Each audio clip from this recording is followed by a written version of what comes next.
الحمدللہ رب العالمین والصلاة والسلام علی نبینا محمد وعلی آلہ وصحبہ اجمعین اما بعد۔ کتاب المظالم والغصب، مظالم اور غصب کا معنی کل ہم پڑھ چکے ہیں اور جان چکے ہیں۔ اس کے بعد ہے باب قصاص المظالم۔ قصاص کا معنی بھی کل بتایا جا چکا ہے۔ وقول اللہ عز وجل، وقول اللہ اس سے پہلے بتا چکا ہوں کہ اس کو یعنی یہاں پر مجرور کیوں پڑھا جا رہا ہے قول کو، اس سے پہلے بات آ چکی ہے کیونکہ اس کا عطف اسی پر ہے باب پر، اس سے پہلے والے پر، یعنی باب قصاص المظالم وقول اللہ عز وجل، اور اللہ تعالیٰ کے اس قول کا بیان جو آگے آیت ذکر کی جا رہی ہے وَلَا تَحْسَبَنَّ اللَّهَ غَافِلًا عَمَّا يَعْمَلُ الظَّالِمُونَ۔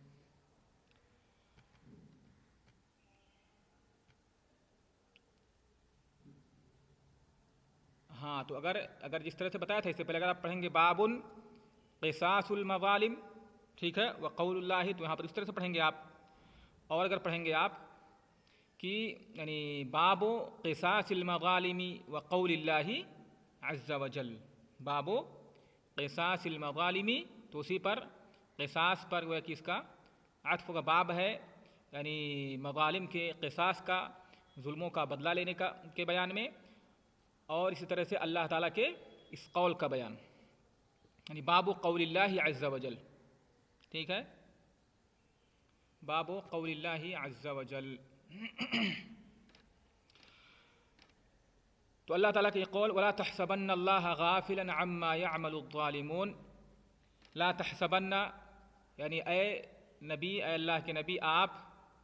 یہ نہ سمجھیں کہ اللہ رب العالمین ظالموں کے اعمال سے غافل ہے، یعنی یہ کہ اللہ رب العالمین ان کے دنیا میں جو لوگوں پر ظلم کرتے ہیں یا اپنے آپ پر شرک اور کفر اور معاصی کا ارتکاب کر کے اپنے آپ پر ظلم کرتے ہیں یا لوگوں پر ظلم کرتے ہیں، تو اللہ رب العالمین ان کو دنیا میں سزا نہیں دے رہا ہے، اللہ رب العالمین ان کا مواخذہ ان کے ظلموں پر نہیں کر رہا ہے، تو اس کا مطلب یہ نہیں ہے کہ اللہ رب العالمین ان کے اعمال سے غافل ہے۔ تو ایک طرح سے یہاں پر نبی کریم صلی اللہ اگر خطاب ہم مانیں کہ اللہ کے رسول صلی اللہ علیہ وسلم کے لیے ہے، تو گویا کہ اللہ کے رسول کو تسلی دی جا رہی ہے،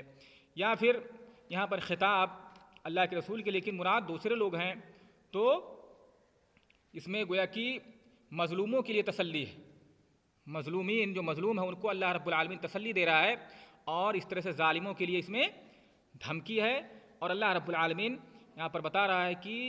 اللہ رب العالمین کا ظالموں کا مواخذہ نہ کرنا، وہ ظلم پہ ظلم کیے جا رہے ہیں اور اللہ رب العالمین ان کو ڈھیل دیتے جا رہا ہے، تو اس کا مطلب یہ نہیں کہ اللہ رب العالمین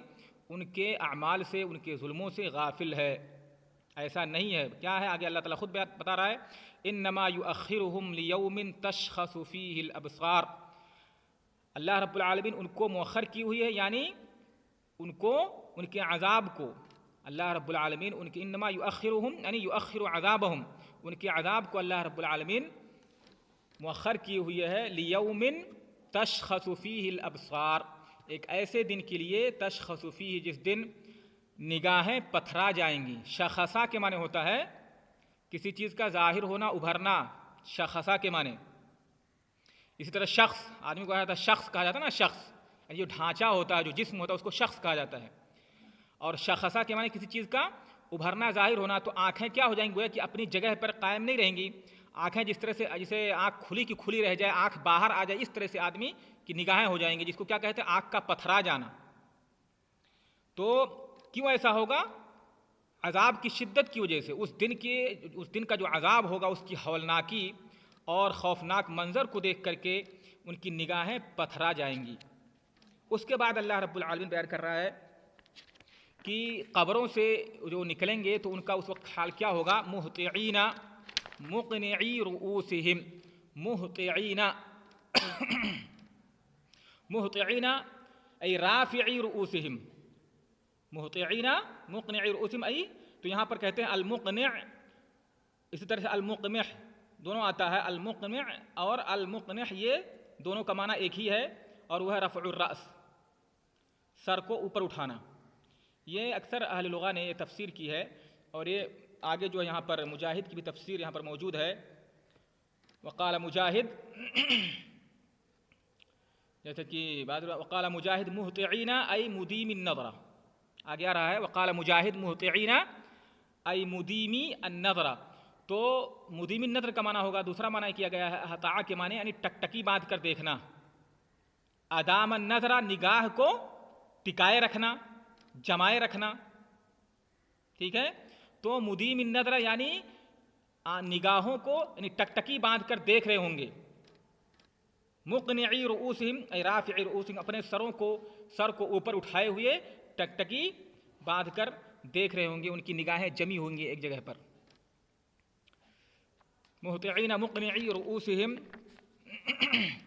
لا یرتد الیہم طرفہم وافئدتہم ہواء، لا یرتد، اسی طرح سے ایک معنی اور کیا گیا ہے مہطعین کا معنی ای مسرعین، مہطعین کا معنی مسرعین مقنعی رؤوسہم،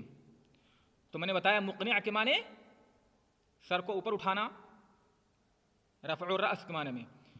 اور مہطعین کے کئی معنی بتایا گیا، ایک تو مہطعین کے معنی مدیم النظر اور دوسرا معنی مسرعین کے معنی میں، ویقال مسرعین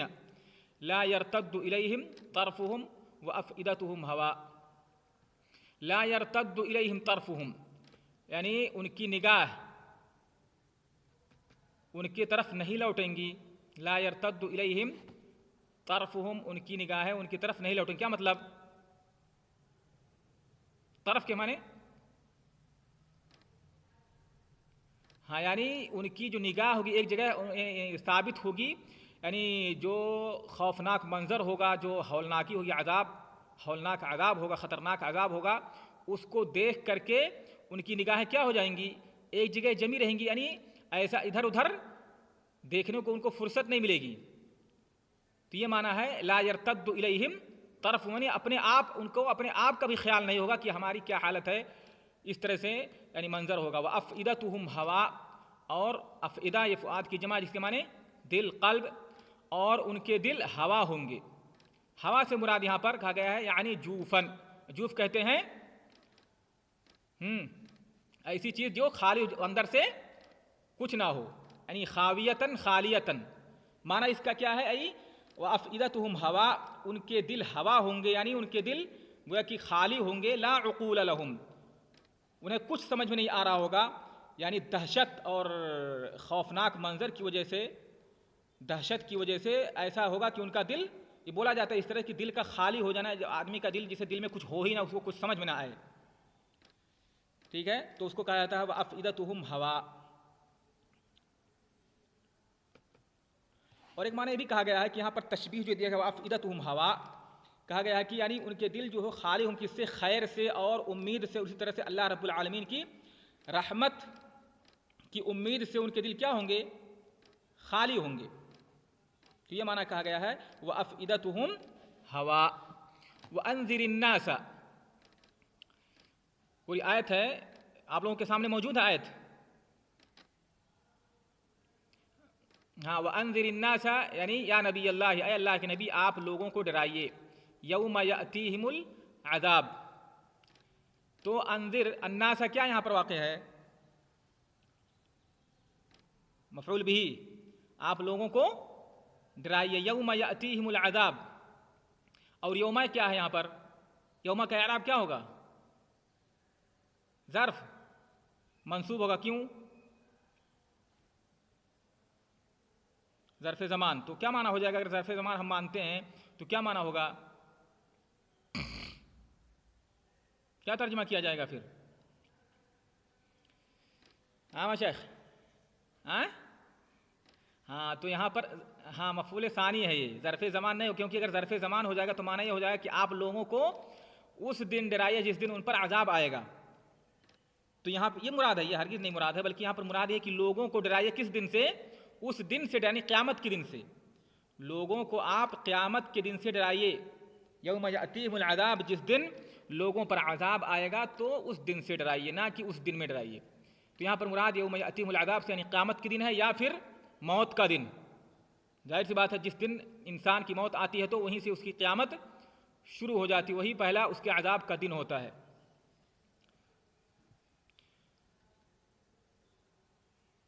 فیقول الذین ظلموا،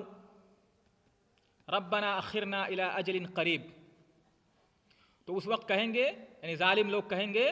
جنہوں نے دنیا میں ظلم کیا، کس طرح سے معاصی کا ارتکاب کر کے، کفر اور شرک کا ارتکاب کر کے، اسی طرح سے اللہ رب العالمین کی آیات کو جھٹلا کر کے جنہوں نے ظلم کیا، ربنا اخرنا الی اجل قریب نجیب دعوتک ونتبع الرسل، یہ جواب امر ہے اخرنا کا، اللہ رب العالمین تو ہمیں یعنی عذاب کو مؤخر کر دے، ٹال دے، اور ہمیں دنیا کی طرف لوٹا دے، الی اجل قریب، کچھ وقت کے لیے تو ہمیں مہلت دے دے، یعنی عذاب کو ٹال دے اور مہلت دے کر کے کچھ مدت کے لیے ہمیں دنیا میں، یعنی تھوڑی سی مدت کے لیے ہمیں دنیا میں بھیج دے، تاکہ ہم وہاں جا کر کیا کریں گے، جو ہم سے کوتاہیاں ہوئی ہیں اس کی کیا کریں، بھرپائی، یعنی نجیب دعوت کا، ہم تیری دعوت کو قبول کریں گے، ونتبع الرسول، اور انبیاء کی پیروی کریں گے۔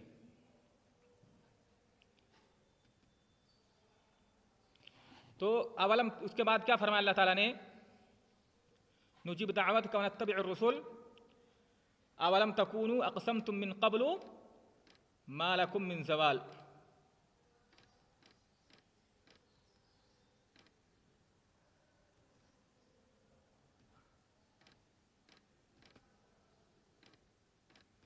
تو اولم تکونوا اقسمتم من قبل، کہ کیا تم اس سے پہلے قسمیں نہیں کھایا کرتے تھے، کیا ایسا نہیں تھا کہ تم قسمیں کھاتے تھے، ما لکم من زوال، تمہارے لیے اب یہاں سے ہرگز، یعنی کیا کہتے ہیں، ٹلنا نہیں ہے، تم یہاں سے حرکت نہیں کر سکتے ہو، وَسَكَنْتُمْ فِي مَسَاكِنِ الَّذِينَ ظَلَمُوا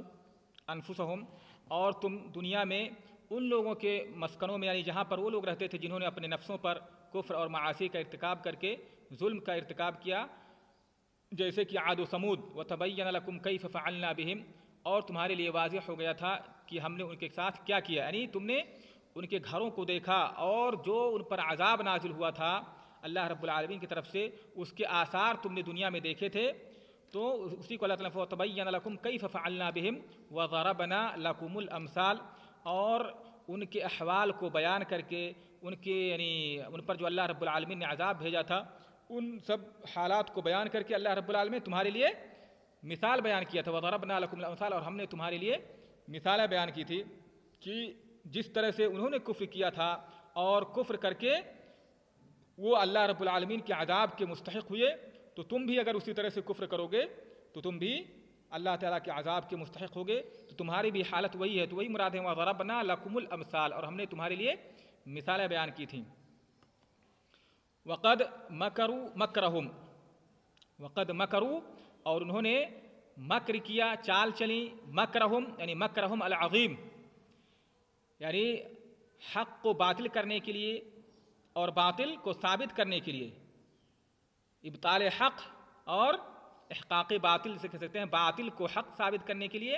اور حق کو باطل کرنے کے لیے پوری کوشش انہوں نے لگا دی، اور اس کے لیے انہوں نے مکر کیا، چالیں چلیں۔ وعند اللہ مکرہم، اور اللہ رب العالمین کے پاس ان کا مکر ہے، یعنی مکتوب عندہ، جو بھی وہ چال چلتے ہیں، جو بھی وہ مکر کرتے ہیں، اللہ رب العالمین کے پاس وہ سب لکھا ہوا موجود ہے، اللہ رب العالمین اسی کے حساب سے انہیں کیا کرے گا، بدلہ دے گا اور ان کو عذاب دے گا جس عذاب کو مستحق ہیں۔ وَإِن كَانَ مَكْرُهُمْ لِتَزُولَ مِنْهُ الْجِبَالُ، گرچہ ان کے مکر یا ان کی چالیں ایسی ہوتی تھیں کہ جس سے پہاڑ بھی اپنی جگہ سے ٹل جائے، یعنی گویا کہ یہاں پر شدت کو بیان کیا جا رہا ہے۔ وَإِن كَانَ مَكْرُهُمْ، گرچہ ان کے مکر اس طرح سے ہوا کرتے تھے، یعنی مسلمانوں کے ساتھ، لوگوں کے ساتھ، اور اللہ رب العالمین کہ دین کو جھٹلانے کے لیے، اس کی آیات کو جھٹلانے کے لیے ایسا مکر کرتے تھے کہ اتنا عظیم کہ جس سے کہ پہاڑ بھی ٹل جائے۔ اور یہاں پر ایک قول یہ بھی کہا گیا ہے کہ ان جو ہے یہاں پر ان نافیہ ہے اور لام اس میں لام تاکید ہے، تو کیا معنی ہو جائے گا، وَإِن كَانَ مَكْرُهُمْ لَتَزُولُ مِنْهُ الْجِبَالُ، تو کیا معنی ہو جائے گا کہ ان کا مکر ایسا نہیں تھا کہ اس سے پہاڑ اپنی جگہ سے ٹل جائے، یعنی معنی یہ ہوگا کہ محال ہے کہ یعنی کچھ بھی چال چل لیں، کوئی بھی تدبیر کر لیں، اللہ رب العالمین کی جو آیات ہیں، اللہ رب العالمین کے دین کا دین جو کہ پہاڑ کے مانند ثابت ہے، وہ کبھی بھی اپنی جگہ سے ٹل نہیں سکتا۔ اللہ رب العالمین کا جو حکم ہے یا اللہ رب العالمین جو دنیا میں کرنا چاہتا ہے، یا بعض لوگوں نے یہاں پر کہا ہے کہ جبال سے مراد یہاں پر یعنی گویا کہ مومنین ہیں، صحابہ کرام ہیں جن کا ایمان پہاڑ کے مانند ہے، تو وہ لاکھ کوشش کر لیں اس سے پہاڑ کیا ہے، اپنی جگہ سے نہیں ٹل سکتے ہیں، پہاڑ اپنی جگہ سے نہیں ٹل سکتے، یعنی گویا کہ صحابہ کرام کا ایمان. بعض لوگوں نے یہ بھی تفسیر کی ہے.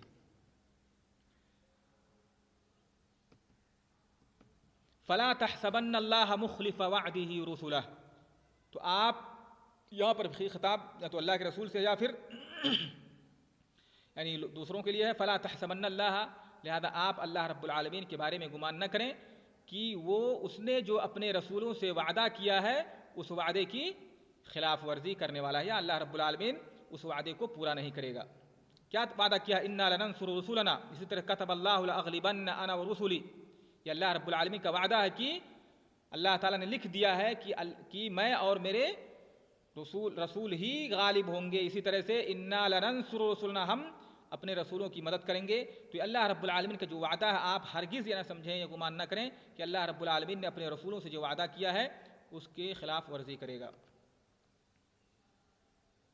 اسی طرح سے دوسرے جگہ پہ اللہ تعالیٰ ان اللہ لا یخلف المیعاد، کہ اللہ رب العالمین سرے سے وعدہ خلافی کرتا ہی نہیں ہے. تو جب اوروں سے اللہ رب العالمین کسی سے وعدہ خلافی نہیں کرتا تو پھر اپنے رسولوں سے کے ساتھ کیے ہوئے وعدوں کی خلاف ورزی اللہ رب العالمین کیسے کر سکتا ہے؟ ان اللہ عزیز ذو انتقام، کہ اللہ رب العالمین غالب ہے، اس کے غالب ہے یعنی ان کے جو کچھ وہ مکر کرتے ہیں، جو کچھ وہ چالیں چلتے ہیں، اللہ رب العالمین غالب ہے ان کے ہر مکر پر. کوئی بھی اللہ رب العالمین کے ساتھ کوئی بھی چال چل کر کے، کوئی بھی تدبیر اپنا کر کے اللہ تعالیٰ کو مغلوب نہیں کر سکتا ہے. ذو انتقام، اللہ رب العالمین بدلہ لینے والا ہے، یعنی اللہ رب العالمین کی جو ماننے والے ہیں، جو مومنین ہیں، اس پر ایمان لانے والے ہیں، جو اس کے اولیاء ہیں، ان کے لیے اللہ رب العالمین ان کے دشمنوں سے بدلہ لینے والا ہے. تو یہ یہاں پر دیکھا آپ نے کہ امام بخاری رحمہ اللہ کے طریقہ ہے، جیسا کہ میں نے پہلے بتایا تھا کہ باب کا جو ترجمہ قائم کرتے ہیں، اگر جو حدیث امام بخاری لاتے ہیں اس معنی سے متعلق اگر قرآنی آیات ہیں تو امام بخاری رحمہ اللہ کوئی بھی مناسبت، یعنی کہیں پر لغوی اعتبار سے، یعنی حدیث میں وہ لفظ آیا ہوا ہے، وہ کلمہ آیا ہوا ہے اور قرآن میں بھی وہی کلمہ آیا ہوا ہے، تو اسے یعنی صرف محض اس کلمے کی مناسبت کی وجہ سے امام بخاری رحمہ اللہ بعض آیات کو یا قرآن کی ان کلمات کو ذکر کرتے ہیں ترجمۃ الباب کے اندر. اسی طرح سے یہاں پر جیسے کہ یعنی ظلم کی جو قباحت و شناعت ہے، خطرناکی ہے کہ دوسروں پر ظلم کرنا، اس کی خطرناکی قیامت کے دن جو ہے کہ الظلم ظلمات یوم القیامہ، امام بخاری رحمہ اللہ نے اس معنی کہ قرآن کی جو آیات ہیں ان کو یہاں پر بیان کیا ہے کہ ولا تحسبن اللہ غافلا عما يعمل الظالمون، کہ ظالموں کو اللہ رب العالمین جو دنیا میں مہلت دے رہا ہے وہ اس وجہ سے نہیں ہے کہ اللہ رب العالمین ان کے اعمال سے یا ان کے ظلموں سے غافل ہے، بلکہ ان کو ایک ایسے دن کے لیے جس دن کیا ہے، جس دن کے عذاب سے لوگوں کی نگاہیں پتھرا جائیں گی. اس کے بعد امام بخاری رحمہ اللہ نے اس باب کے تحت جو حدیث ذکر کیا ہے، وحدثنا اسحاق بن ابراہیم قال حدثنا معاذ بن هشام قال اخبرني ابي عن قتادة عن ابي المتوكل الناجي عن ابي سعيد الخدري عن رسول الله صلى الله عليه وسلم قال اذا خلص المؤمنون من النار. تو یہ ابو سعید خدری جن کا نام سعد بن مالک ہے، ابو سعید خدری سعد بن مالک بن سنان، اللہ کے رسول صلی اللہ علیہ وسلم سے روایت کرتے ہیں کہ آپ صلی اللہ علیہ وسلم نے فرمایا اذا خلص المؤمنون من النار حبسوا بقنطرة بین الجنة والنار. خلاصہ کے معنی نجات پانا. جب مومنین جہنم سے نجات پا جائیں گے، کس طرح جہنم سے نجات پا جائیں گے؟ یعنی جہنم کے اوپر جو پلسرات قائم کی جائے گی، اس پل کو پار کر جائیں گے اور جہنم سے نجات پا جائیں گے. یہ یہاں پر مراد اذا خلص المؤمنون من النار، یعنی جہنم سے نجات پا جائیں گے. جہنم کے اوپر صراط کو قائم کیا جائے گا، ایک پل قائم کیا جائے گا، اس کو ہر کسی کو پار کرنا ہے. جو کچھ لوگ ہوں گے جو گنہگار ہوں گے وہ جہنم میں گریں گے، لیکن جو مومنین ہوں گے، جو اہل ایمان ہوں گے، اس کو پار کر جائیں گے اور جہنم سے انہیں نجات مل جائے گی۔ حبسوا تو کیا ہوگا پھر؟ حبسوا بقنطرۃ بین الجنۃ والنار، تو انہیں جنت اور جہنم کے درمیان ایک پل پر، قنطرہ کے معنی پل، ایک پل کے اوپر روک دیا جائے گا۔ اس سے کیا معلوم ہوا؟ گویا کہ پل صراط جس سے کہ ہر کسی کو گزرنا ہے، جس سے ہر کسی کو گزرنا ہے، اس کے علاوہ بھی ایک کیا ہوگا؟ پل ہوگا، ایک قنطرہ ہوگا، جو کہ جہنم، یعنی جہاں پر جہنم ختم ہو رہی ہے، جہنم ختم، اس کے بعد اور پھر آگے جنت ہے، بیچ میں ایک کیا ہوگا؟ قنطرہ ہوگا، ایک جگہ ہوگی، ایک مقام ہوگا، اس کو قنطرہ کہا گیا ہے، یعنی پل۔ وہاں پر مومنین کو، جتنے لوگ جہنم سے نجات پائیں گے، جتنے لوگ جنتی ہوں گے، سارے ان جنتیوں کو اس جنت اور جہنم کے درمیان اس پل پر روک دیا جائے گا۔ کس لیے؟ فَيَتَقَاصُونَ، تقاص، تقاصو کے معنی کیا ہوتا ہے؟ ایک دوسرے سے قصاص لینا، ایک دوسرے سے بدلہ لینا۔ معنی کیا ہوگا؟ یتقاصون مظالم، یعنی آپس میں ان کے درمیان جو ایک دوسرے کے حقوق ہوں گے، مظالم ہوں گے، اس کو کیا کریں گے؟ ہاں، ایک دوسرے سے بدلہ لیا جائے گا، دیا جائے گا، یعنی آپس میں جتنے وہاں پر جنت، دنیا میں ظاہر سی بات ہے، دنیا میں کسی نے کچھ برا بھلا کہا ہوگا، کسی کے دل میں کوئی، کسی کے دل میں کینہ، کپٹ یا بہت ساری چیزیں ایک دوسرے کے تعلق سے اس طرح چیزیں ہوں گی، یا کسی نے کسی کا حق لیا ہوگا، یا اس کسی کا دوسرے کسی نے کسی کو برا بھلا کہا ہوگا، اس طرح بہت سارے حقوق ہیں، یہ مومنین کے آپس میں ہوں گے۔ اس سے یہ بھی معلوم ہوا، جیسا کہ علامہ خطابی نے ذکر کیا ہے، کہ یعنی جو یعنی قیامت کے دن جو مظالم ہوں گے آپس میں لوگوں کے، اور اس کا بدلہ دلایا جائے گا، تو وہاں پر دو قسم کے لوگ ہوں گے، یعنی دو قسم کے مظالم ہوں گے۔ ایک تو ایسے لوگ ہوں گے جن کے مظالم اتنے ہوں گے کہ ان کے حسنات پر غالب آ جائیں گے، اور اس کی وجہ سے ان کی نیکیاں ختم ہو جائیں گی، اور گناہ ان کے زیادہ ہو جائیں گے، جس کی وجہ سے وہ جہنم میں داخل کیے جائیں گے۔ لیکن کچھ لوگ ایسے ہوں گے جن کے مظالم کم ہوں گے اور ان کی نیکیاں زیادہ ہوں گی، تو دوسروں کے حقوق دینے کے بعد بھی ان کی نیکیاں زیادہ ہوں گی، ٹھیک ہے، اور ان کو جہنم سے نجات مل جائے گی اور وہ جنت میں جائیں گے، لیکن پھر بھی بعض حقوق ایک دوسرے کے کیا ہوں گے؟ ان کے اوپر باقی ہوں گے، تو وہی بدلہ دلایا جائے گا وہاں پر روک کر کے ان جنتیوں کو ایک دوسرے کے درمیان، ٹھیک ہے۔ فَيَتَقَاصُونَ مَظَالِمَ كَانَتْ بَيْنَهُمْ فِي الدُّنْيَا، دنیا میں ان کے جو آپسی معاملات تھے، جو حقوق تھے ایک دوسرے کے، ایک دوسرے نے ناحق کسی دوسرے کا حق لے لیا تھا، تو ان حقوق کا کیا ہے؟ بدلہ دلایا جائے گا، ان ظلموں کا آپس میں ان کو بدلہ دلایا جائے گا۔ حتیٰ اذا ما نقوا، حتیٰ اذا ما نقوا، یہ نقا ینقی تنقیہ سے ماخوذ ہے، مشتق ہے نقو۔ تنقیہ کے معنی ہوتے ہیں کہ یعنی ایک خالص چیز کو، جید کو کیا ہے؟ ردی سے کیا کرنا؟ الگ کرنا، جید کو ردی سے الگ کرنا، یہ تنقیہ کے معنی ہوتے ہیں۔ یہاں تک کہ جب ان کو یعنی صاف ستھرا کر دیے جائیں گے، یعنی ایک دوسرے کے حقوق جو آپس میں ہوں گے ایک دوسرے کو دلا دیا جائے گا۔ وَحُذِّبُوا، اور حذبہ تہذیب کے معنی بھی ہوتا ہے کاٹ چھاٹ کر کے خالص کرنا کسی چیز کو، کاٹ چھاٹ کر کے کسی چیز کو خالص کرنا، اس کو تہذیب کہتے ہیں۔ یہاں تک کہ ان کی صفائی مکمل بدلہ دلا دیا جائے گا۔ اُذِنَ لَهُمْ بِدُخُولِ الْجَنَّةِ، تو ان کو جنت میں دخول کا یا داخلے کی اجازت دی جائے گی۔ اب یہاں پر آپ اندازہ لگائیں کہ ظلم کتنا خطرناک گناہ ہے، کہ اگر کسی کے یہاں بھی ذرا سا بھی، یہاں تو دیکھیے اب ان کے بارے میں جنت کا فیصلہ ہو چکا ہے، گویا کہ جہنم سے نجات پا چکے ہیں، پھر بھی اگر کسی کا حق کسی کے اوپر ہے، کسی نے دنیا میں ظلم کیا ہے سارے لوگوں کے لیے، سارے لوگ جہنم سے نجات پا گئے ہیں، ان کی نیکیاں گویا کہ گناہوں سے زیادہ ہیں اور ان کو جہنم سے نجات مل گئی، لیکن پھر بھی کسی مومن پر کچھ حق ہے، کوئی معاملہ تھوڑا موڑا رہ گیا ہے، جب تک کہ اس کی تلافی نہ ہو جائے جنت میں داخل ہونے کی اجازت ان کو نہیں دی جائے گی۔ تو اس سے ہم اندازہ لگائیں کہ ظلم کتنا خطرناک جرم ہے، کسی پر ظلم کرنا، کسی کا مال ناحق لینا، یا کسی بھی اعتبار سے اس کو مارنا یا اس کو دبانا یا دنیا کے اندر ظلم کرنا، یہ قیامت کے دن بہت خطرناک ثابت، یہاں تک کہ اللہ رب العالمین اس کو ہرگز اللہ رب العالمین کہ نہیں کہ اللہ رب العالمین اس کو معاف کر دے. اللہ رب العالمین کی جو حقوق ہیں تو حقوق العباد، کسی کا حق لینا، کسی کا حق مارنا، یہ بہت خطرناک گناہ ہے. آدمی کو ہر صورت میں ظلم سے، اگر انسان سے بہت سارے گناہ اس طرح سے ہو جاتے ہیں اور اس سے گناہ ہوتے رہتے ہیں، وہ اتنا خطرناک نہیں ہے اتنا کہ اگر کسی نے کسی پر ظلم کیا ہے، کیونکہ اللہ رب العالمین اسے معاف نہیں کرے گا. یہاں تک کہ اگر ان کے لیے جنت کا فیصلہ بھی ہو گیا کہ اور وہ جہنم سے نجات پا گئے ہیں، پھر بھی جنت میں انہیں داخلے کی اجازت نہیں ملے گی جب تک کہ آپس میں ایک دوسرے کے حقوق کی تلافی نہ کر لیں. اگر کسی نے مارا ہے کسی کو تو اللہ رب العالمین یا تو آپ ان کو راضی کر دے گا، ایک دوسرے سے معافی تلافی کر لیں گے، اور ان کے دل بالکل ایک دل کے مانند ہو جائے، کسی کے خلاف، کسی کے دل میں کوئی کینہ کپٹ کہ اس نے دنیا میں میرا حق لے لیا تھا اس کا، یا دنیا میں مجھے برا بھلا کہا تھا، یا دنیا میں مجھے اس نے گالی دی تھی. یہ آپس میں مومنین کا معاملہ ہوگا. یہاں تک کہ ان کی صفائی ستھرائی ہو جائے گی، ان کے دلوں کے کسی کے دل میں کسی کے لیے کوئی کینہ یا حسد یا کپٹ کچھ نہیں رہے گا. تو اسی کو اللہ تعالیٰ نے کہا، اللہ رسول نے فرمایا حتی اذا ما نقوا وہذبوا اذن لهم بدخول الجنہ فوالذی نفس محمد بیدہ لأحدهم بمسکنہ فی الجنۃ اضل بمسکنہ کان فی الدنیا.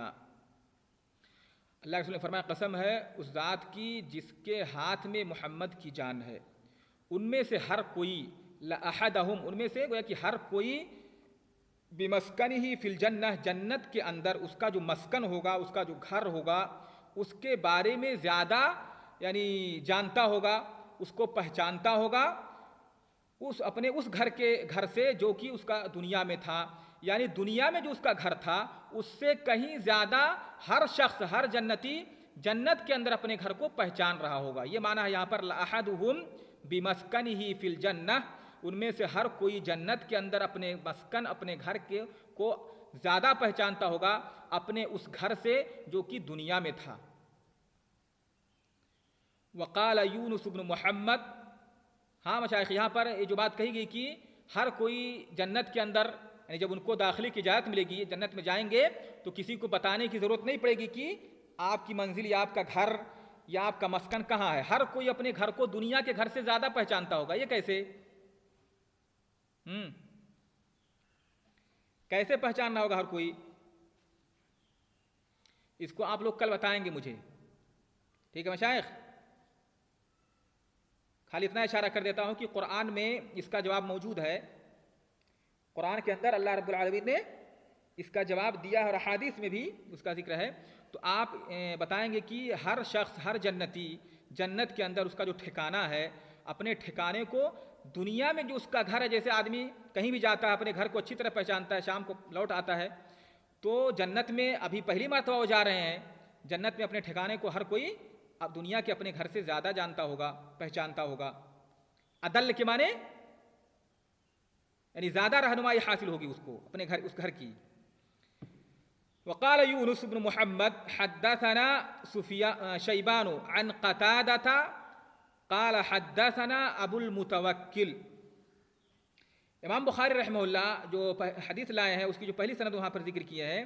وہ حدیث ہے کس سے؟ معاذ بن ہشام روایت کرتے ہیں اپنے والد ہشام بن ابی عبداللہ الدستوائی سے.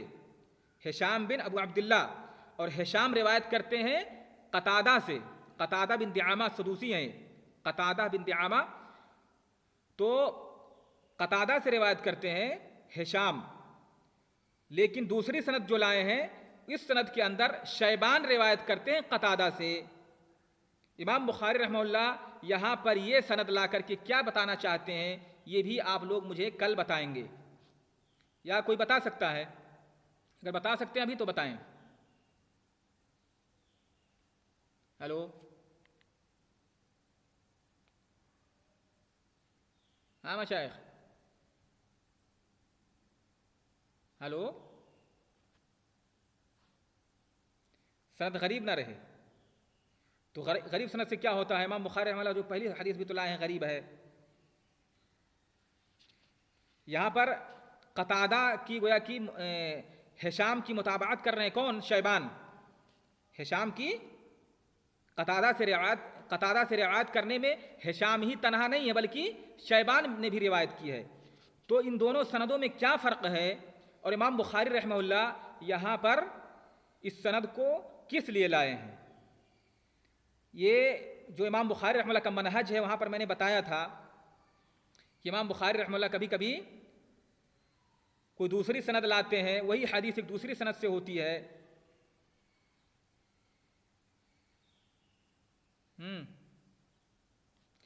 یا کبھی کبھی کوئی ایسی سند لاتے ہیں جس سند سے کوئی ایسی حدیث ہوتی ہے جس حدیث کا اس باب سے کوئی تعلق ہی نہیں ہوتا ہے. تو کیا یہاں پر اس سند کو کیوں لائے ہیں بلا وجہ, جبکہ اس کے تحت کوئی حدیث بھی نہیں ذکر کیے ہیں.